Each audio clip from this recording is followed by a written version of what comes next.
y'all, welcome back to MamaFin's kitchen, except we're not in MamaFin's kitchen tonight. We are on location at the Deg's kitchen. So it's Super Bowl weekend and my cousin Samantha had asked me to make a demo video on how to make a charcuterie board. But I need to preface it first by telling y'all that a charcuterie board is actually not a charcuterie board.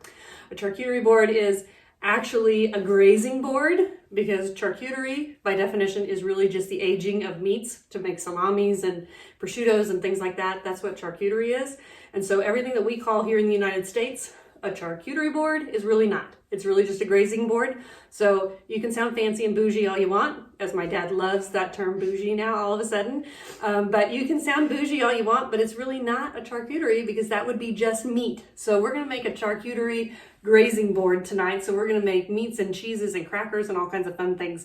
But we're gonna show you how to put it together and how to make it artistic and pretty for your Super Bowl party this weekend. So this is my friend Kelly. Yay! Hi. Hello, America, world, whatever, YouTube. So the Degenharts graciously opened their kitchen tonight. We're gonna play games after this, and Lord only knows the craziness that will ensue then. And you just never know, our husbands may make an appearance. So if they go wandering through looking for beverages and such, forgive me. And yeah, we do claim them most of the time. So we're gonna start by just talking about some of the things that you'll wanna get in preparation for building your board. In order to build your board, just get the meats and cheeses that you like. Tonight I have several different kinds of cheese. I have a Colby Jack cheese that's from right here in Kansas, from Alma Creamery.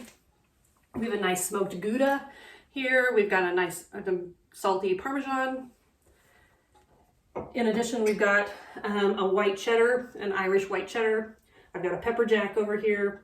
We've got some soft cheeses like a Boursin cheese, and then goat cheese. I love this goat cheese. It's from Aldi, and it's cranberry cinnamon, but know your audience. Some people really don't like goat cheese. I have two friends that hate goat cheese, don't even like the smell of it, and can smell it a mile away. But so know your audience and know if your people like goat cheese or not, or if you're going to put goat cheese on your board, put it in a container to where it's contained and it's not touching other things and getting that goaty flavor on it. If your friends like goat cheese, by all means, put it out wherever you want. Then we're going to want an assortment of meats. So we've got some nice aged prosciutto. We've got some different kinds of salamis. We've got a spicy salami, a Genoa salami, some capicola. We've got some spicy dried salami here. And if you haven't been to your local Aldi, you should go. Aldi is a great place, if you have one in your town, is a great place to get things for a grazing board like this. Or Walmart, Kroger, Dillon's, Hy-Vee, whatever grocery store that you have. If you've got a Hy-Vee, you probably have a cheesemonger. The cheesemonger here at the Hy-Vee, her name's Catherine. She's fantastic, knows everything there is to know about cheese. And get to know your cheesemonger just like you get to know your fishmonger at the market, so that you get the very best stuff whenever you want. I also picked up just some mozzarellas that are wrapped in prosciutto or salamis and things, just to give another little texture and shape to the board as well. You'll want to get maybe some fresh fruit. We've got some fresh grapes over here. We've got some antipasta olive mixture, olives, mushrooms, some nice herbs and spices in there. And then maybe you would want to get some like nuts. So some Marcona almonds or mixed nuts will work really well. You can do some chocolates. These are some truffles from Aldi that we'll put on the board. And I always like a little bit of sweet and salty. So these are chocolate covered blueberries from deep dark chocolate, as well as some dark chocolate thins that have some almonds and sea salt. So you get the little thins in here. So a nice assortment of things like this, and you'll put together a really, really lovely board. And you'll just want an assortment of crackers to go along with it. I have some butter crackers, some wheat crackers, some little pita chips, and things like that. Yes, Miss Olive. Or no, Miss Maya. Miss Maya. You know, when you're in the kitchen, your puppers always want to be in the kitchen with you because they think you're going to drop something. At home, Bohannon's tail is usually coming through, but Maya is a lot shorter than Bohannon at home. So, but we'll get this started. One of the first ways that I like to do it is to put your crackers on first. And so we'll put our crackers on. I like to put the crackers on to kind of give some shape. So if you take your crackers and kind of spread them into either like some curvy shapes or some serpentine shapes, it will give you some bases to kind of start building around. You want these over here? Yeah, like we're touching this? Sure. Or?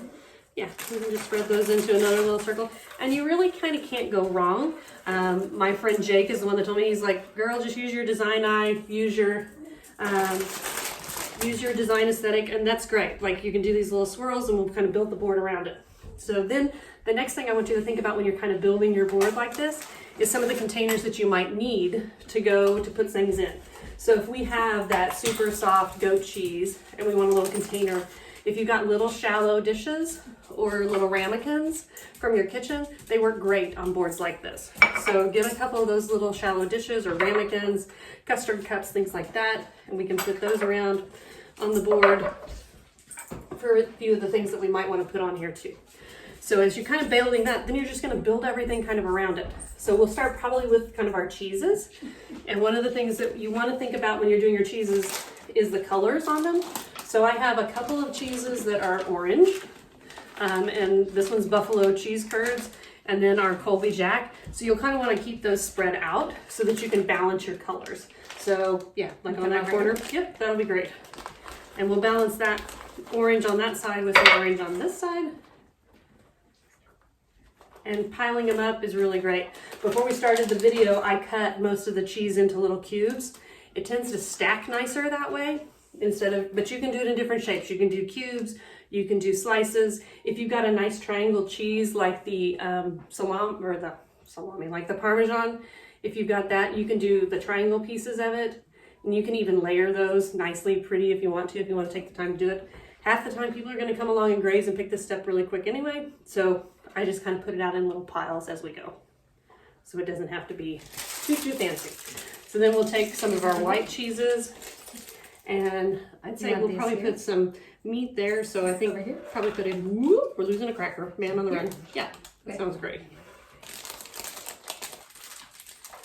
And just keep in mind that you're going to have meat that you're going to put on your tray as well. So you want to kind of balance your meats and cheeses in between each other. So just give yourself a little space here and there. Kelly's got that beautiful Gouda right there. So I'm going to take this pepper jack and balance it right here on the other side. And you can always cut more than you need and just refill for your party as you're going along. And I only did about half of each of the blocks of cheese for this. So it'll go really well. We're gonna put the Parmesan, I'm gonna put right here kind of to the side because I'm gonna pile some prosciutto next to it.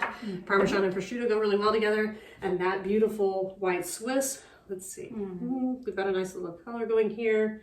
I would say we'll just hold on to him for a little bit. Okay. And we're gonna put some of our meats on and then we'll figure out where we want him to go. But we're going to take our meats, these that are wrapped in the cheese, and you can usually just kind of take those out of their little container, and we'll just kind of stack them up in a little pyramid. And if you just want to stack them, like we can probably do, yep, that would be great. Here. Stack them up into a little pyramid. Will be fantastic. The prosciutto, I'm just going to peel very gently apart. And we're just going to stack him, kind of twist him and stack him, kind of pile him with that Parmesan. The prosciutto and Parmesan just makes such a nice combination as people come along to kind of pick things up.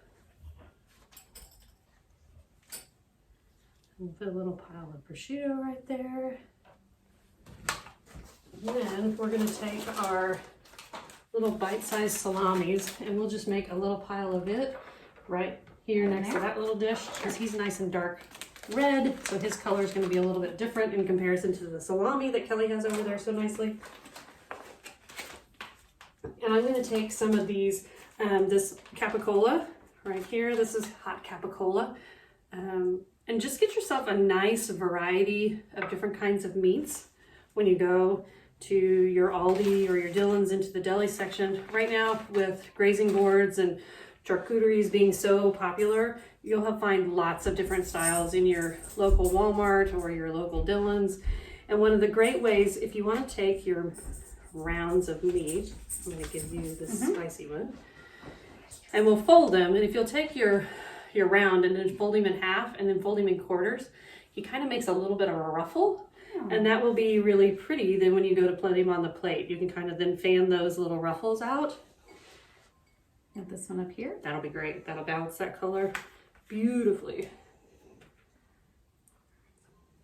And then you just kind of fan them out and pile them up. But they also make it really easy for your guests to grab because they can get a hold of those little frills and just pull one up and put them on their plate as they're going by. For your party this coming Sunday that we're going to cheer our Chiefs on. Go Chiefs. I can hear voices from the peanut gallery in the living room. They're making fun of us. It's okay. Husbands do that. But we're going to say go Chiefs because we're going to hope that our Chiefs bring it back again this year. Hopefully. And in our little dishes that we set out here, I'm going to put a little bit of that cranberry goat cheese in one of these. So pretty. And then we're going to take some of our olive tapenade and put in the center one. That green and colors and red and black of the olives will be really pretty in the center. Stealing a paper towel, Cal. Okay. Stealing a paper towel for my oily fingers after that. And then, let's see. I'm going to take some of the grapes that we had and I'm just going to kind of sandwich them around in a few places to add a little color around your board. Pretty.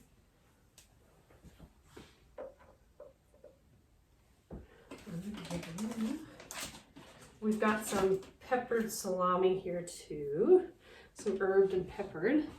I think we'll put him right up there. Do you want these folded or just kind of stacked? You can just kind of stack those. Okay. They'll be really lovely. And that's a great point. When you're doing it, you've got some that are folded, get some that are kind of stacked. Give yourself some different textures as you're building out your board and laying things out. Because it's all about kind of the visual presentation and the stacking and just different textures and the way it looks and feels and draws your eye in. I love to put a little bit of chocolate on the board as well, like I said, and these big, really thin pieces of dark chocolate. The dark chocolate makes such a nice contrast to some of the richness of the cheeses and things. So we'll put a little stack of chocolates over here. And then I always think it's really nice to have some pickles and things on to give yourself a little bit of that sour taste. These are cornichons that you can get, and they are basically a slightly sour dill pickle, and they'll have some little pickled onions down in there with them, and they are so tasty on these boards. And you can just put them in there into one of your little dishes. And it really doesn't take long to put your board together if you've got your stuff all prepped. So cutting the cheese and stuff like that, getting it all sliced and everything earlier takes a little bit of time. But if you have it all prepped, you can assemble one pretty quickly. So you can cut all those slices and everything, put them in a Ziploc bag, throw them in your refrigerator, and just have it ready to assemble before your party, etc. And people are coming over. I'm going to put a few of these Marcona almonds. I mean, they are salty, delicious. We love a good Marcona almond. Put some of those on the board in here. Squeeze some over here. Yeah, squeeze a few over here. Perfect. That'll be great. And by that, we're just about done. We'll find a few little places to poke in some truffles here and there on the board, just to give it a little bit of zhuzh here and there. And for those that might have a little bit of a sweet tooth after eating other rich things. And you know what, if you've got nachos and stuff like that at your party, let's see, over here. Balance things with your eyes. use your eyes to get things nice and balanced on your board. And remember that a lot of times you'll find that you like things best in odd numbers. So we've got 4, we'll do one more little section over here. Your eye is more drawn to odd numbers. It's more pleasing to the eye unless it's perfectly symmetrical. So we have a few things that we didn't put on the board. We didn't put the bourgeois cheese, but that's totally fine. You'll find that you may have some things that you don't use or things that you use multiples of, and that's totally fine. But we put together a board in not very much time at all. So get this where you can see it really well. We'll take a good picture of it too, the finished product, so that y'all can see it. But you'll be ready for Super Bowl Sunday. Spend just a little bit of extra money to get really high quality ingredients at your Aldi or your Hy-Vee or Dillon's, especially on some of your cheeses. Get some of the cheeses that have some different flavors. You can find things that are buffalo cheddar, you know, buffalo spiced, or jalapeno or habanero or ghost pepper, things like that. Just make sure if you do get some of those hot things, make sure that your guests know which ones those are. You don't want them to get a ghost pepper cheese and blow their head off. That would be bad. That'd be bad. Unless it's Dig. And Unless it's one of them. Unless it's one of those boys in there, and then it's fine. Cheers to that, right, boys? I just got a really lovely... I think that was a thumbs up. That was a thumbs up. So, but if you probably saw the board too here at the very beginning. My uncle makes these boards, and my cousin Samantha, like I said, she sells them in her shop. And so I'll put a link to her Facebook page, but they are beautiful, handmade, hand hewn. This one happens to be a live edge, but with beautiful leather straps, hand oiled, hand rubbed, everything. They are spectacular, and they are fantastic to use for these beautiful grazing boards. The other thing to note about a grazing board, we did it with meats and cheeses today, but you can do a grazing board with pretty much anything. So with Valentine's Day coming up, Kelly and I were talking earlier about that we could do a Valentine's one with, you know, gummy bears and gummy X's and O's and hearts and cinnamon hearts and pretty M&Ms and chocolate dipped pretzels and chocolate dipped Oreos or whatever that you want for kids. You know, you could do a really cute one for kids coming up with Valentine's Day. So make your grazing board, have a good time, enjoy it. We're going to go play games now. We're going to go play Settlers of Catan, maybe Mexican Train. And eat this. And visit and hang out on a Friday night. But stay safe, stay healthy, enjoy the Super Bowl weekend. And if you like what you see, hit the subscribe button that's right down here in the corner of this video after I post it. And as always, you can check out my blog at elspenson.blogspot.com. Hit the subscribe button, and we'll see you next time. Thanks so much. Have a good one.